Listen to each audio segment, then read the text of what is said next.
بسم اللہ الرحمن الرحیم۔ شروع اللہ کے نام سے جو بڑا مہربان نہایت رحم کرنے والا ہے۔ انسان اخلاق ہی سے بنتا ہے اور عمدہ سیرت سب سے بڑی سفارش ہے۔ جو اخلاق سے محروم ہے اس کے لیے سب کچھ بیکار ہے۔ اپنا بنانے کے لیے خوش اخلاق کا سہارا لو۔ ہر ایک چاہتا ہے کہ اس کے ساتھ مہربانی اور اخلاق سے پیش آیا جائے۔ حصول اخلاق کے لیے کسی جد و جہد کی ضرورت نہیں۔ مریض اخلاق کا سب سے اچھا علاج نیک صحبت کی آب و ہوائیں میں رہنا چاہیے۔ ہر قوم کے معزز آدمی کا ادب کرو۔ کسی باپ نے اپنی اولاد کو عمدہ ادب سے بہتر کوئی عطیہ نہیں دیا ہے۔ صدقہ بھی دو تو ادب کے ساتھ دو۔ حسن ادب کی لگام دے کر اپنے نفس کی اصلاح کرو۔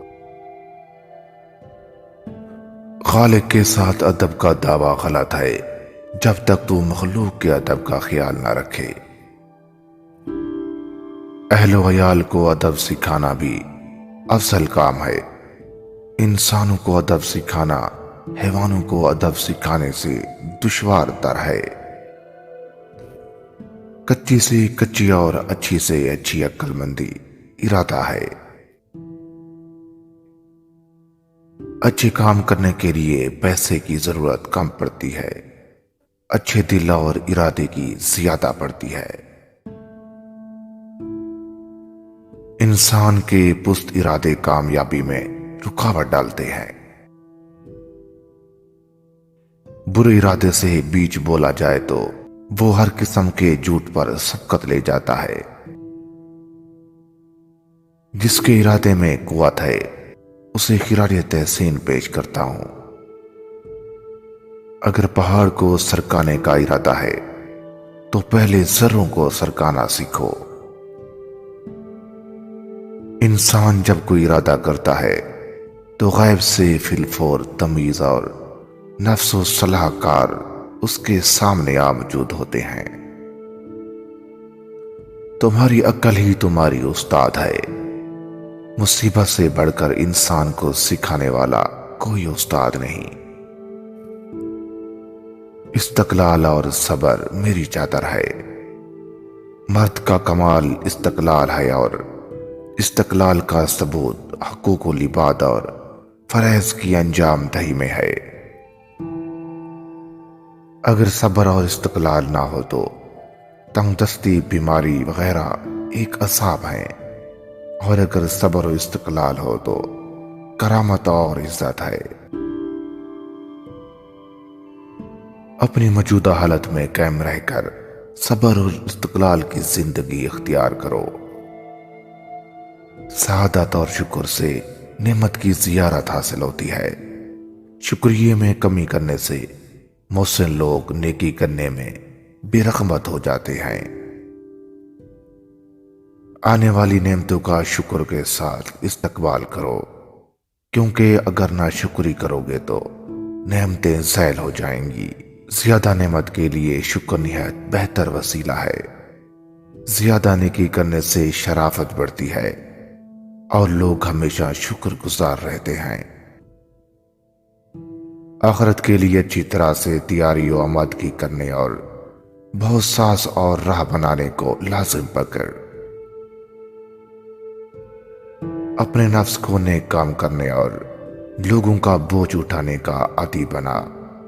اس سے تیرا نفس بزرگ اور آخرت آباد ہوں گے۔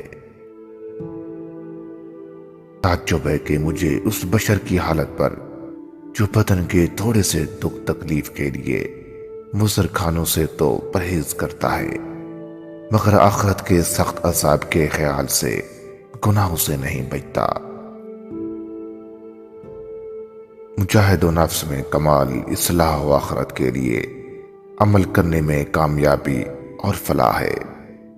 اس لیے وہ سب پورے فرمائے گا، اور تم کو اپنی آخرت کا خوف ضرور ہی رکھنا چاہیے، اور آخرت کے لیے توشہ تیار کر لو۔ تاکہ سعادت مندی ہاتھ آئے۔ آخرت کو لوگوں کی روح میں اپنے برے اعمال کے بوجھ کی آواز درہم رکھی ہوں گی، اور وہاں سب پوشیدہ باتوں کا یقین ہو جائے گا۔ وہاں نہ تو اعمال صالح میں کوئی زیادتی ہو سکے گی اور نہ گناہوں کے عذاب میں کمی ہوگی۔ آخرت اپنے زلزلوں کے ساتھ نزدیک آ گئی اور اپنے سینے کے بل بیٹھ گئی ہے، جس طرح اونٹ بیٹھتا ہے، اور نہایت قرب کے لحاظ سے گویا اب بھی موجود ہو گئی ہے، مگر وہ آخرت میں ہلاک اور برباد ہونے والی جماعت میں ہوں گے۔ جب تو خلوص سے نیت سے کوئی نیک کام کرے گا تو آخرت کی امیدوں کو پالے گا، اور آخرت کی ہر ایک چیز کے لیے دوام و بقا ہے۔ متقیوں اور پرہیزگاروں میں متجزل صفات موجود ہوتے ہیں: نیک کاموں کی ہدایت، فساد سے پرہیز، آخرت کی اصلاح اور درستگی کی فکر اور حرص۔ آخرت کا مجھے کامل یقین ہے، اور اس میں کوئی کسر باقی نہیں ہے کہ مرنے کے بعد اس میں ترقی ہو سکے۔ جو شخص ہماری ہدایت کی پیروی کرے گا وہ آخرت میں سابقین اولین کے ساتھ ہوگا۔ رمضان المبارک میں فقیر کو کھانا کھلاؤ اور اپنی دولت کا 10% حصہ غریبوں، یتیموں، مسکینوں کو دینا شروع کر دیں۔ اللہ تعالیٰ کے حکم سے رزق و دولت میں اتنا اضافہ ہوگا کہ دولت سنبھال نہیں پاؤ گے، کیونکہ اللہ تعالیٰ کے خزانے بے شمار ہیں، بس سودا کرنے کی دیر ہے۔ جو آدمی نیکی کماتا ہے اور ذاتی آخرت تیار کر لیتا ہے وہ غنیمت بے شمار فوائد حاصل کرے گا، اور جو شخص لوگوں سے صلح رکھتا ہے وہ ان کے شر اور فتنوں سے محفوظ رہتا ہے۔ جو انسان آخرت کی نعمتوں کا شوقین ہوتا ہے اس کے اعمال میں اخلاص پایا جاتا ہے۔